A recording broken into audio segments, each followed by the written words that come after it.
this is a big fight, massive. You can't. There's no bigger than Brook Khan. There's no bigger in Britain now. It's a proper grudge match, War of the Roses. It's gonna be a massive fight, a massive night for the fans, and we want that fight. I think myself with Kell, like Kell just stated earlier on, everywhere he goes, I've been with him. Everywhere he goes is when you go to boxing AMIR KNAN. Nobody asks him about when he beat Sean Porter. Nobody asks him about when he won his British title. Nobody asks him about anything like when you're boxing AMIR KNAN. So he just needed to let people know that he wants to fight. He will take it, right? And if it doesn't happen, then we'll forget about it and we'll move on. Like he said, there's big elite fighters out there what he wants to box and he wants to mix with. But he don't want anybody thinking it's him not taking it. He wants it. He said now publicly he'll do it. So now he said that if the other guy don't come to the table, we're moving on. We're moving to different people, different fighters, looking for different fights. Because now we want the fight. We want the fight. You know, I don't know how many meetings that he's had with Khan. Thousands of meetings, I reckon. You know, and he's just moving the goalposts every single time. You know, he knows how easy it is. Listen, I'll fight him any time. But listen, does he want the fight? Does he want it? If he don't want it, you know, stop going on and stop talking rubbish to the public, saying that it's me. We all know it's not. Did you send him a birthday card? Chocolate brownie, I've said. Chocolate cake.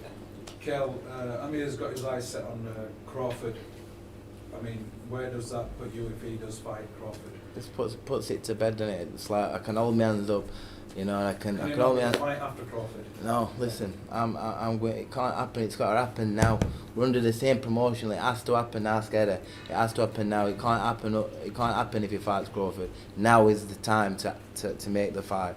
You know, for March or whenever we can get it sorted, it's now. Because if not, 2019, he's gone, and I'm going for the boys that want to fight.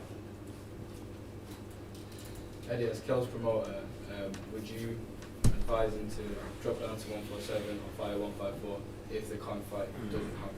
I think he can do either, to be honest with you. I mean, I think someone said, did you come in between the weights tonight? Not really. I mean, he fought a guy who was a lot bigger than him tonight, Zarafa, who's a light middle coming down from middle. But he made the weight that his body allowed him to without particularly pushing himself. So could he have made 147 on the scales yesterday? 100%. But it's never really been for Kell the 147 or the camp. It's the stuff in between. So as long as he stays disciplined and John can get in his head to keep him living a professional lifestyle, he can make welterweight.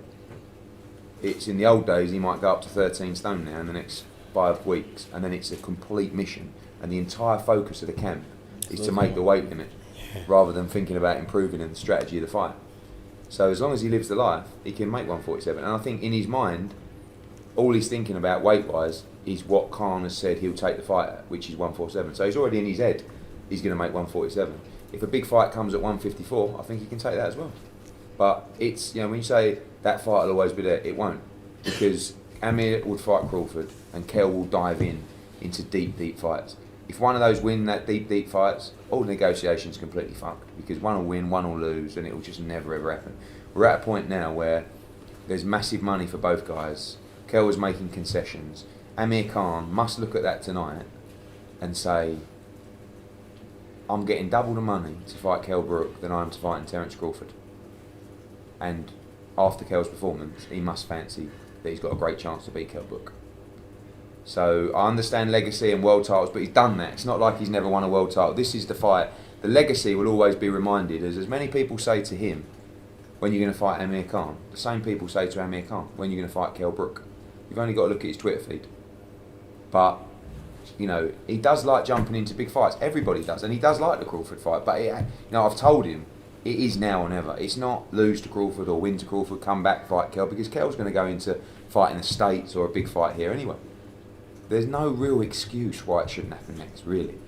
And now what's interesting is Amir Khan, after the Phil LaGreco fight, was the favourite to beat Kell Brook. He boxed Sammy Vargas. Didn't look great. Got dropped in the second round, come back, won on points. Kell Brook became the favourite. Kell Brook fights tonight, looks a bit flat. Amir Khan becomes the favourite. So, you know, when people say, oh, it's a flat performance, it doesn't matter. When those two get in front of each other, and we sit at a press conference, this will be one of the biggest fights the country's ever seen, because they can't stand each other. And they will go at it, and it's such a great fight. It's a complete 50-50. You've got Kell's timing, Amir's speed, you know, who's got the miles on the clock, who hasn't, who's free. I mean, it's absolute pride. And probably one of the reasons it's never happened is because of that pride. Where it's like, oh, if you lose there, you know, if you lose to Crawford, you lose to Crawford. If you lose to Kell, you know, you've got to walk around the streets, and so's Kell.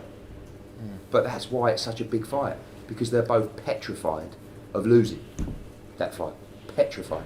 Not sure Amir's petrified to lose to Crawford. He's petrified to lose to Kell. And I think I'm right in saying you're petrified to lose to AMIR KNAN. It would kill you, wouldn't it? Yeah, well, I know, but I won't lose. That's what I'm saying, yeah. But that's what I'm saying. It would though, wouldn't it? Yeah. That's what would drive you on. It's not about the money.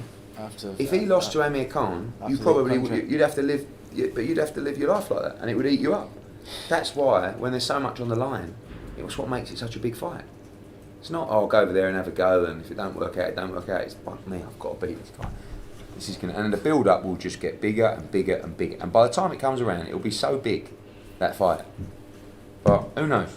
I think we've got the best chance. I would have said before tonight, he'll probably take the Crawford fight. But I would say after that performance, he'll probably take this one. I have no idea actually. But you know, I've tried my very best, and whatever he chooses to do, he does, and we will go on and fight another fight, a big fight. He's not going to fight Michael Zarafa again at the Sheffield Arena. No, he just wants the biggest fights out there. So this is the last deal that Amir's got, the last fight that he's got with Matchroom. Will your relationship with Amir be tainted if he takes the Crawford fight? Yeah, I don't agree with the decision. So I can't, you know, if he doesn't want to listen, I can't control a fighter. You know, we don't. If KELL BROOK turned around to me and said, I don't want to fight him, I want to fight someone else, then that's my job to provide for the fighter. But I don't agree with it. I don't agree with the simple maths. So, and I've just wanted this fight for so long. So like, I'm not going to fall out with him and start slagging him off, but I will be disappointed because I want AMIR KNAN to fight KELL BROOK. And that is one of the reasons that we signed him. He didn't have to fight KELL BROOK, but we was all working together to try and make that happen. But I want to make it clear, and I have made it clear to him, it's not the next one or fight. Yeah, it's now or never. It's March or it's April or it's May, and that's it. You know, they could do 2 fights, they could do 3 fights, they could do 5 fights. I don't know. It'd be that good a fight, I guarantee you that. Because I think it'd be very difficult for anyone in here. No 2 people in here consecutively would choose the same winner of that fight. And Kell, from your point of view, will the next fight definitely be a stadium fight or a world title fight? Yeah, I'm looking for big fights now. You know, I've had this fight tonight, and I'm looking to catapult myself with the big boys in 2019. You know, start as I mean to go on. All right. All right, guys. Thank you very much. Cheers. Well done, Pat.